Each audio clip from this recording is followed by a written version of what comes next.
Good morning. Thank you for being here. My talk is Science Over the Abyss, Knitting Bridges with Butterflies. And the abyss I'm talking about is this place where you have two sides of a situation, and the people on one side cannot even imagine what is going on the other side. So this concept was developed by Boaventura de Sousa Santos to explain the dynamics of colonization and what happens between the colonized and the colonizers. But it's a more general thing that happens with humans. And in science, we can see it because scientific knowledge is not distributed equally in society.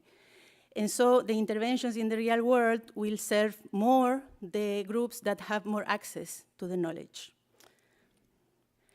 How can we visualize this? In this map, the surface of the countries, the area of the countries is proportional to different features. So in this case, for example, the Nobel Prizes are more concentrated in the United States and in Europe, and the other parts of the world virtually disappear. Sorry.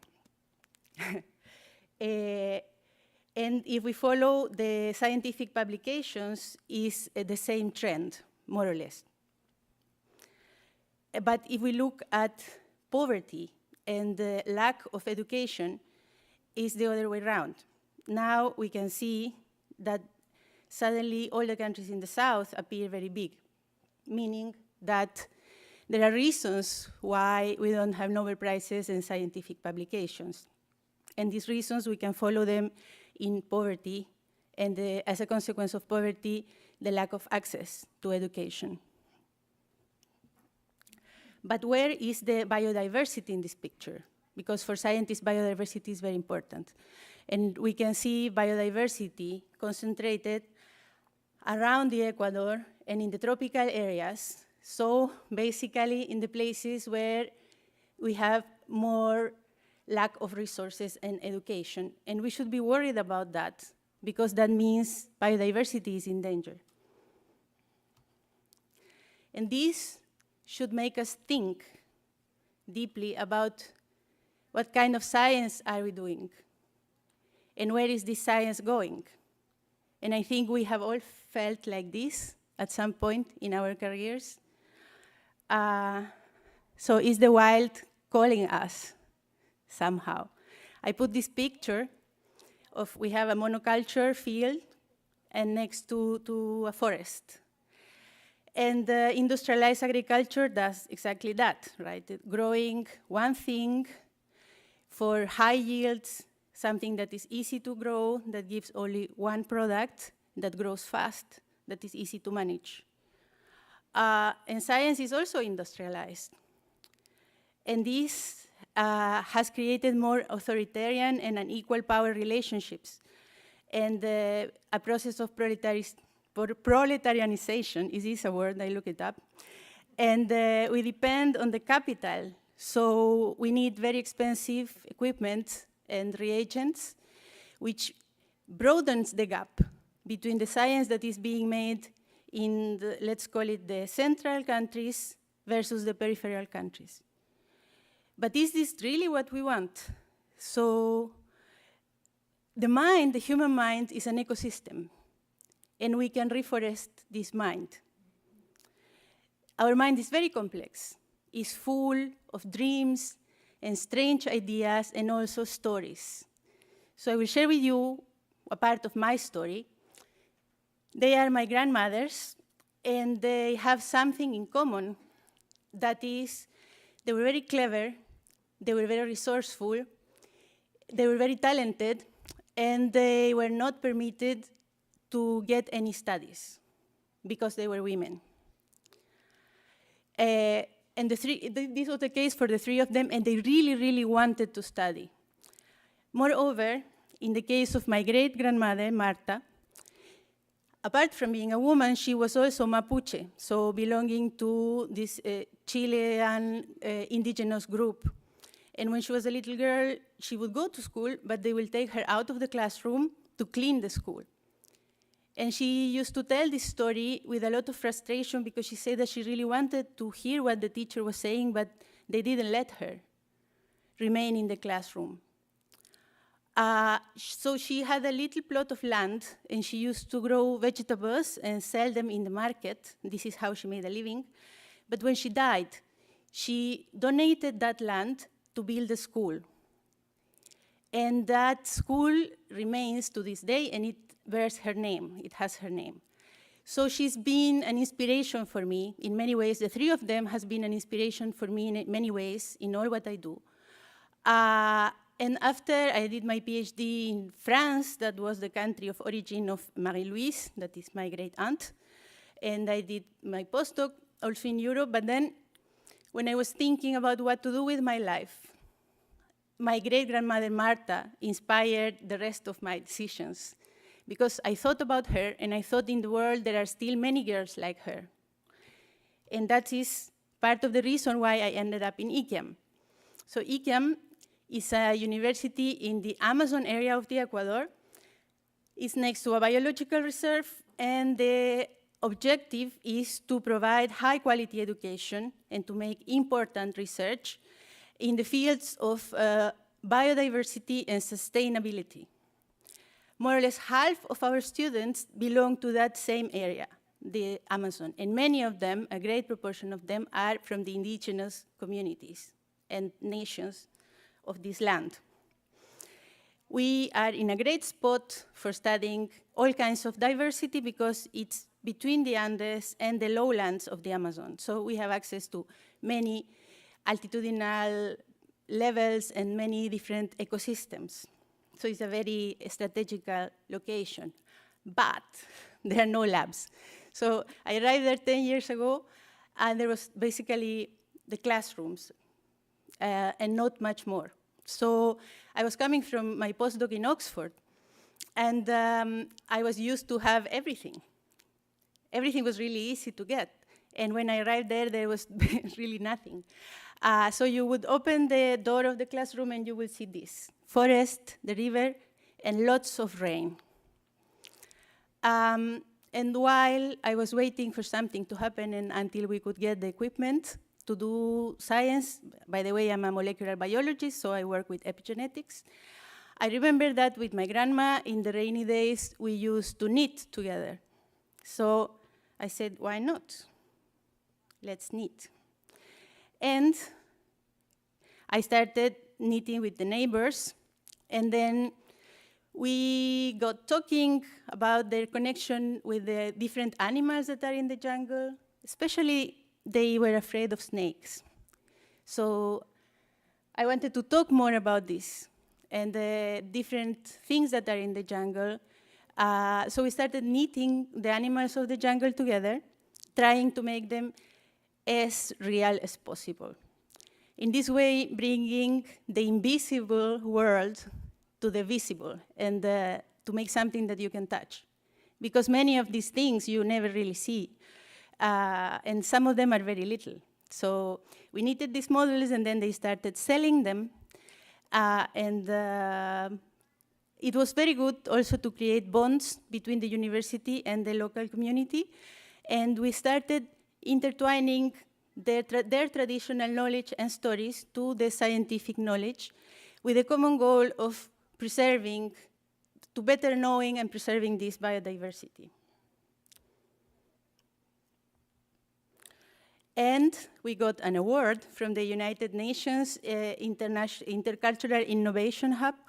It was the 4th place, but still we were very happy. And they created a business now. So now many of them make a living from this, or at least diversify the income of the family. Their self-esteem has come up. They are super powerful. They were always powerful, but now they are there out in the world selling their knitted animals. But my field is the science. So they went ahead with the business, and I went ahead with the science. And the underlying question in science, I guess, is always like who we are. But to understand who we are, we need to understand what is our place in the fabric of things. and what are the other things that make up that fabric. So I chose butterflies because, well, the biology is fascinating at every single level, but also butterflies capture the imagination of a broader part of the population. This picture has a story. I will not tell the story because I don't have time, but it happened when a paramilitary group raided the butterfly houses of Vanessa Vilches, a friend of mine in Colombia. And they were looking for something we don't know what, but instead of that, they found butterflies. For thousands of years, artists, philosophers, writers have been inspired by butterflies, as is expressed in this poem, very old Chinese poem, where a man dreams he's a butterfly, and then when he wakes up, he doesn't know if he's a man dreaming to be a butterfly or a butterfly dreaming to be a man. So do we dream to be butterflies? Do butterflies dream to be people? We don't know, but in order to understand how butterflies perceive the world, we need to study their neurobiology, their brains. These particular butterflies, Heliconius, the Heliconius group, they eat pollen, unlike other butterflies that eat nectar. So eating pollen that has more nutrients, more amino acids, means they have longer lives, they have bigger brains, and they have better memory. That can be observed because they have they remember where the plants are in the forest, and they go systematically visiting these plants. So there is a kind of long-term spatial memory in them, which means there is some kind of elaboration in the nervous system.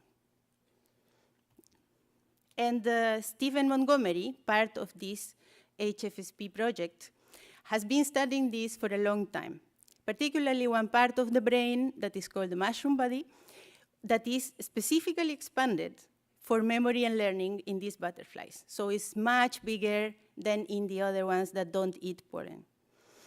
And bridging the abyss, thanks to Human Frontier Science Program, we created this project to understand the mechanisms of brain and behavioral elaboration in this group of butterflies, together with this wonderful team, Arnaud Martin here in the George Washington University, Stephen Montgomery in the University of Bristol, and Basil Alhundi in Norway.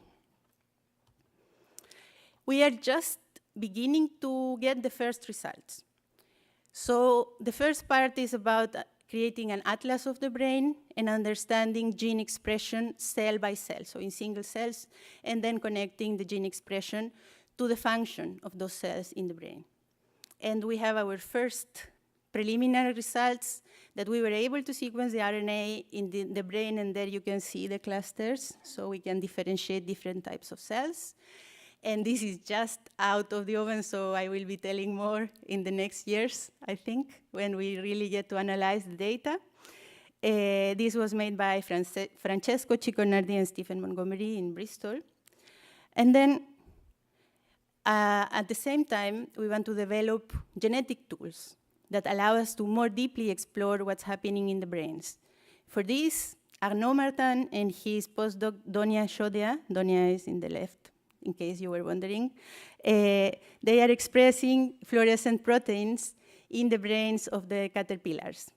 Also, this is just beginning, and it's a very challenging technique, but we are getting the first positive results. Basil has a virtual reality system where butterflies are placed and the things are projected for them, and then we can measure the reactions, we can measure the electric behavior of the brain, and we can also apply chemicals to see if these different chemicals affect the behavior and the reactions of the butterfly facing this reality. And the fourth part in Ecuador, well, I'm in charge of the epigenetic part, and the samples of the brain DNA were just sent to be sequenced by Nanopore, so also we will have those results very soon. But apart from analyzing the epigenetics of the brain in connection to learning and memory, we wanted to do innovation in science education. And for that, we have organized conferences and courses, I wondered what happens when you connect knitting, butterflies, and brains. So I really hope the sound works. This is a video we made. Yeah, it works. ¿Las mariposas recuerdan? Veamos. Sí, y estas en particular tienen buena memoria. Pero lo que las mariposas recuerdan es la recompensa que les da la flor. ¡Yujú! ¡Aquí estoy! ¡Aquí! ¿Cómo podemos confirmar que las mariposas aprenden? Fácil, estudiando su cerebro. Los cerebros de las mariposas del grupo Heliconini son más grandes que el de mariposas de otros grupos taxonómicos. Todo este trabajo se realizará con el fin de evaluar si esta mariposa puede ser un modelo para estudiar el comportamiento del cerebro en el futuro. Y ahora sí, ya sabemos que esta mariposa sí se acordará de ti. So sorry that was in Spanish, but I guess you got the meaning. We did another one that is longer, and I'm working in more of these kind of videos to communicate our project, but also to communicate all the other science we are doing. It was a lot of fun. And I want to thank, there is a big network behind all this. We have successfully breached the abyss many times with a lot of people and a lot of generous funding, particularly from Human Frontiers. That's one of the most important fundings for us now. And also the Sanger Institute is working with us very closely in Ecuador. And this has allowed all these guys that you see on the left are doing their thesis now in my group. They are young, they are talented, they are enthusiastic, and they are crossing the abyss to the other side to learn and they will be great scientists. So no matter what side of the abyss you are in, I guess we all do our best and hope for the best. And also maybe there are some underlying principles or ethos that we share. So I wanted to share with you a fragment of a poem that really represents, at least for me, what science is. And I hope you will indulge me on this. So it says, "Meanwhile, the world goes on. Meanwhile, the sun and the clear pebbles of the rain are moving across the landscapes, over the prairies and the deep trees, the mountains and the rivers. Meanwhile, the wild geese, high in the clean blue air, are heading home again. Whoever you are, no matter how lonely, the world offers itself to your imagination, calls to you, like the wild geese, harsh and exciting, over and over, announcing your place in the family of things." Thank you very much, and I will be happy to take any questions.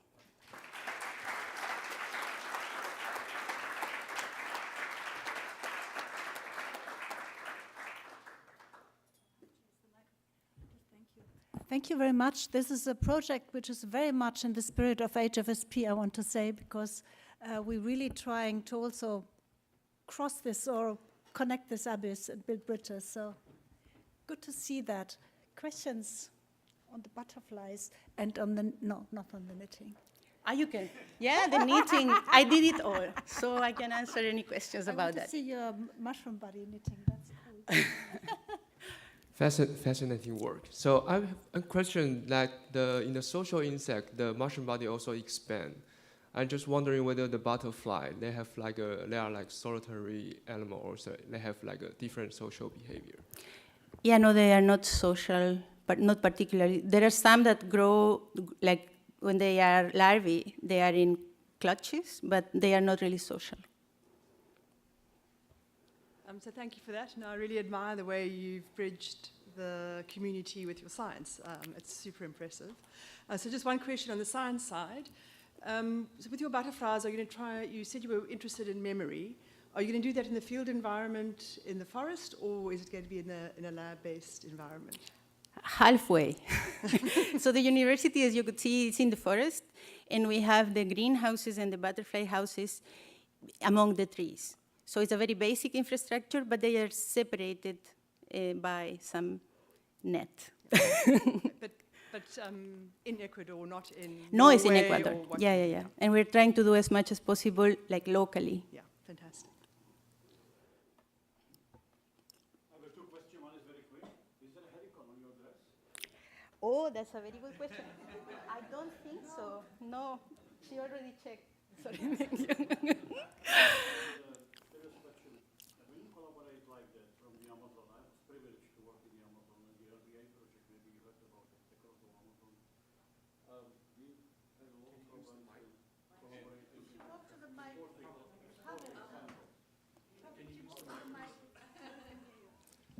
When you collaborate like this from the Amazon, heart of the Amazon, right, with a lot of biodiversity, a lot of species, all of that, and when you collaborate with countries outside, do you have any problems in, for example, exporting samples for the analysis outside of Ecuador? Are there any regulations you are facing in this particular project which are kind of hindering your scientific effort? Thank you for the question. It used to be very bureaucratic. There is a procedure.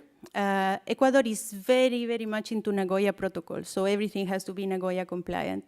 And the process of getting the permits used to be really like in paper-based. But now it's online. And it's actually quite, once you get the hang of it, it's quite straightforward. So it's been getting easier and easier. I think we broke the record of getting the permit in a month. Like the frame, you have this frame contract for accessing genetic resources, and it lasts for 3 years. When you have it, you can export more or less freely. And that, the fastest we got it was a month. That was quite amazing. So yeah. Yeah, thank you for all the poems and the pictures. You brought up the cost of the equipment, but I wonder, like, you have your young scientists, they're doing a thesis, they also want to publish, and then you have costs of article processing charges. So in your daily practice, like, how do you finance that? That's a very excellent question. So we have found a way to do science that is very reliant on solidarity of our collaborators. And they have helped a lot, because it's really difficult to pay for publications, to pay for anything, and to help the students. But these people that you see there, like Joanna Meyer, particularly in England, she has brought several students to courses in Sanger, and she has been financing them from her, more or less from her pocket. I don't know if from her pocket, but really, she's been very generous and also very accommodating to help us. And then every time she comes to Ecuador, or somebody comes from the UK to Ecuador, they bring a luggage full of pipette tips and buffers and stuff like that. And also now in the Smithsonian in Panama, there is 3 of my students with the scholarships with Owen Macmillan, getting trained there as well. And I hope in the future there will be more or less everywhere. But you need to be resourceful and creative.